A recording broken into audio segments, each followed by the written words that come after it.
Hello everyone, welcome back to Knowledge Munch once again. Friends, आपके syllabus में 3 गज़ल शामिल है। पहली गज़ल सिद्दीक मुजीबी साहब की और दूसरी प्रकाश फ़िक्री साहब की। तो पहली गज़ल हम लोग पहले ही कवर कर चुके हैं। नेक्स्ट पे आते हैं प्रकाश फ़िक्री साहब की गज़ल आज हमारे सामने है। शबनम भीगी घास पे चलना कितना अच्छा लगता है।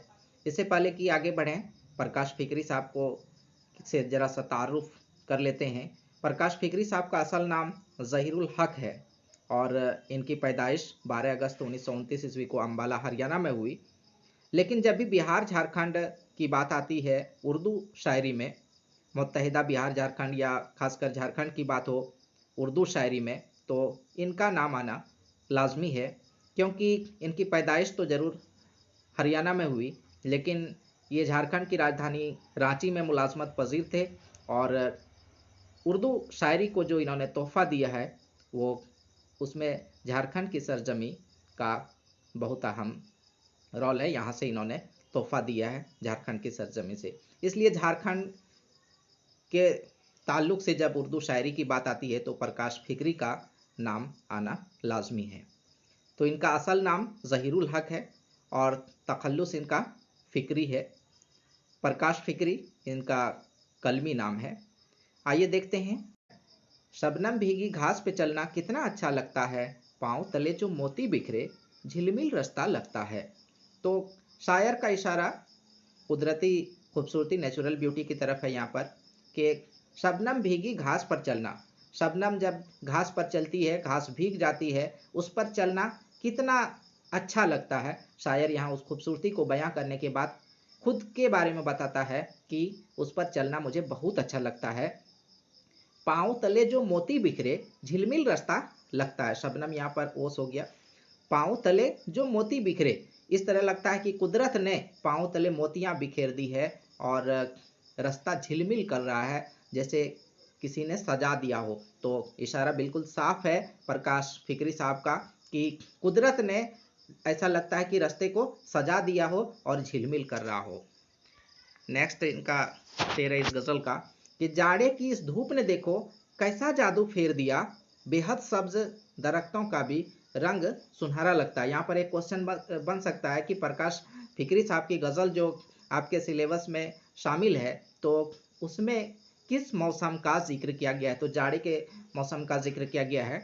जाड़े की इस धूप ने देखो कैसा जादू फेर दिया, बिल्कुल जादू सा लगता है जाड़े का धूप शायर को और बहुत ही सुहावना लगता है। बेहद सब्ज दरख्तों का भी रंग सुनहरा लगता है। जब जाड़े के मौसम में दरख्तों के पत्तों पर शबनम गिरते हैं और फिर आफताब की किरणें उन पर पड़ती है तो वह चमकने लगता है। तो यहाँ पर जो है शायर उसे सुनहरा से ताबीर करता है, तशबीह देता है। भीड़े उजली झाग के जैसी सब्जा एक समंदर सा।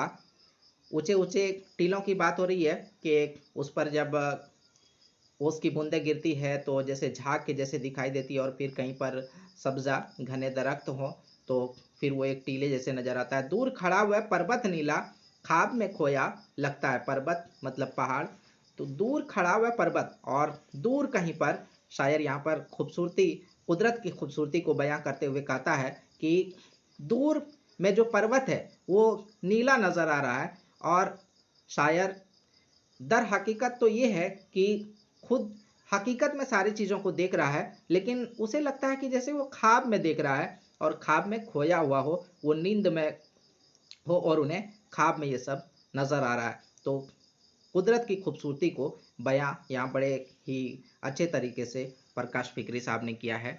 नेक्स्ट, जिसने सबकी मैल कसाफत धोई अपने हाथों से। जिसने सबकी मैल, कसाफत मैल समझ रहे हैं, कसाफत मतलब गंदगी होता है, धोई अपने हाथों से।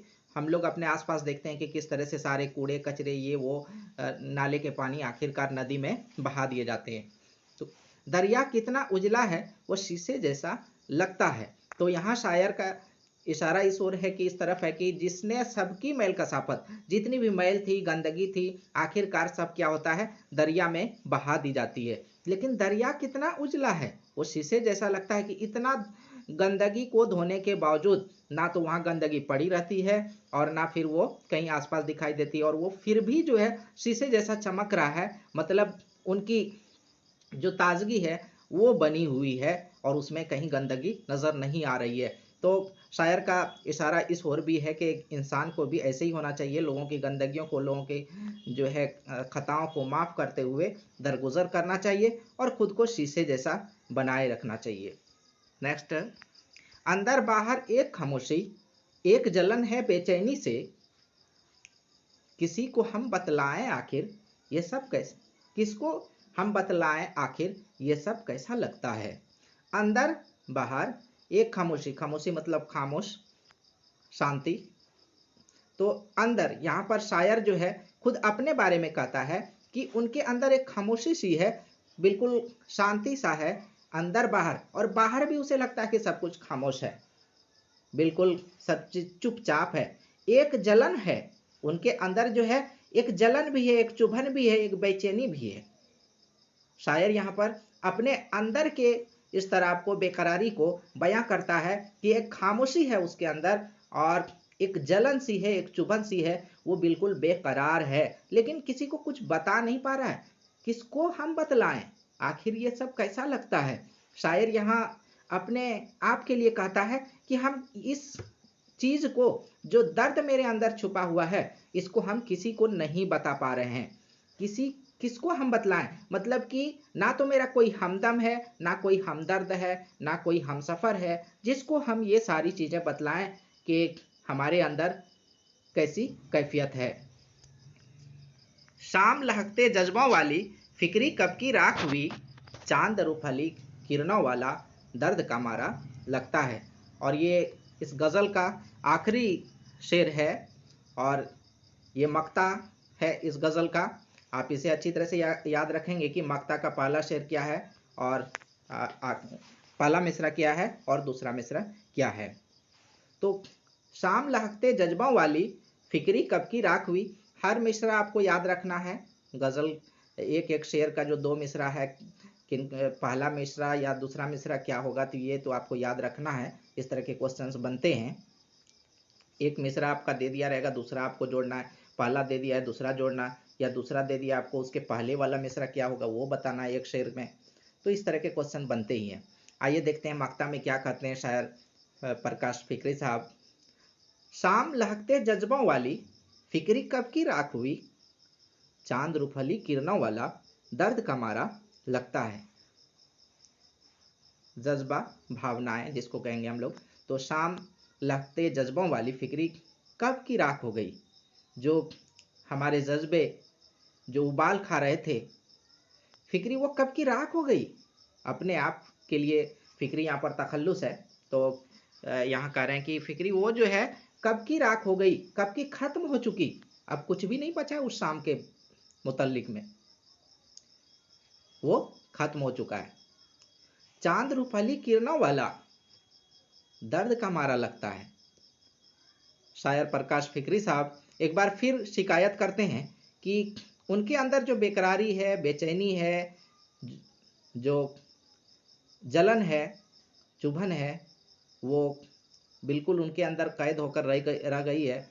उनके अंदर एक खामोशी सी है और चांद रुपली किरणों वाला, लेकिन चांद की किरणें तो रुपली है, सुनहरी है। चांद की किरणें सचमुच सबको सुकून देने वाली है, वो हमेशा से सुकून देती आई और आज भी सुकून दे रही है। कुदरत की खूबसूरती को बयां करते हुए शायर कहता है कि वो रूपहली किरणें हैं, उनकी रूपहली किरणों वाला दर्द का मारा लगता है। लेकिन आज जो है शायर को अच्छा नहीं लग रहा है कि चांद की जो रूपहली किरणें वो भी दर्द का मारा लगता है। क्यों?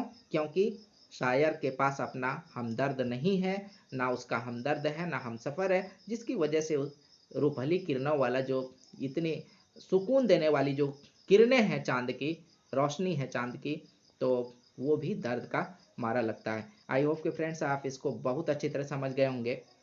फिर भी अगर किसी तरह के परेशानी है समझने में तो आप कमेंट बॉक्स में कमेंट कर सकते हैं, और अगर चैनल पर नए हैं तो सब्सक्राइब ज़रूर कर लें। सी यू अगेन, अल्लाह हाफिज़।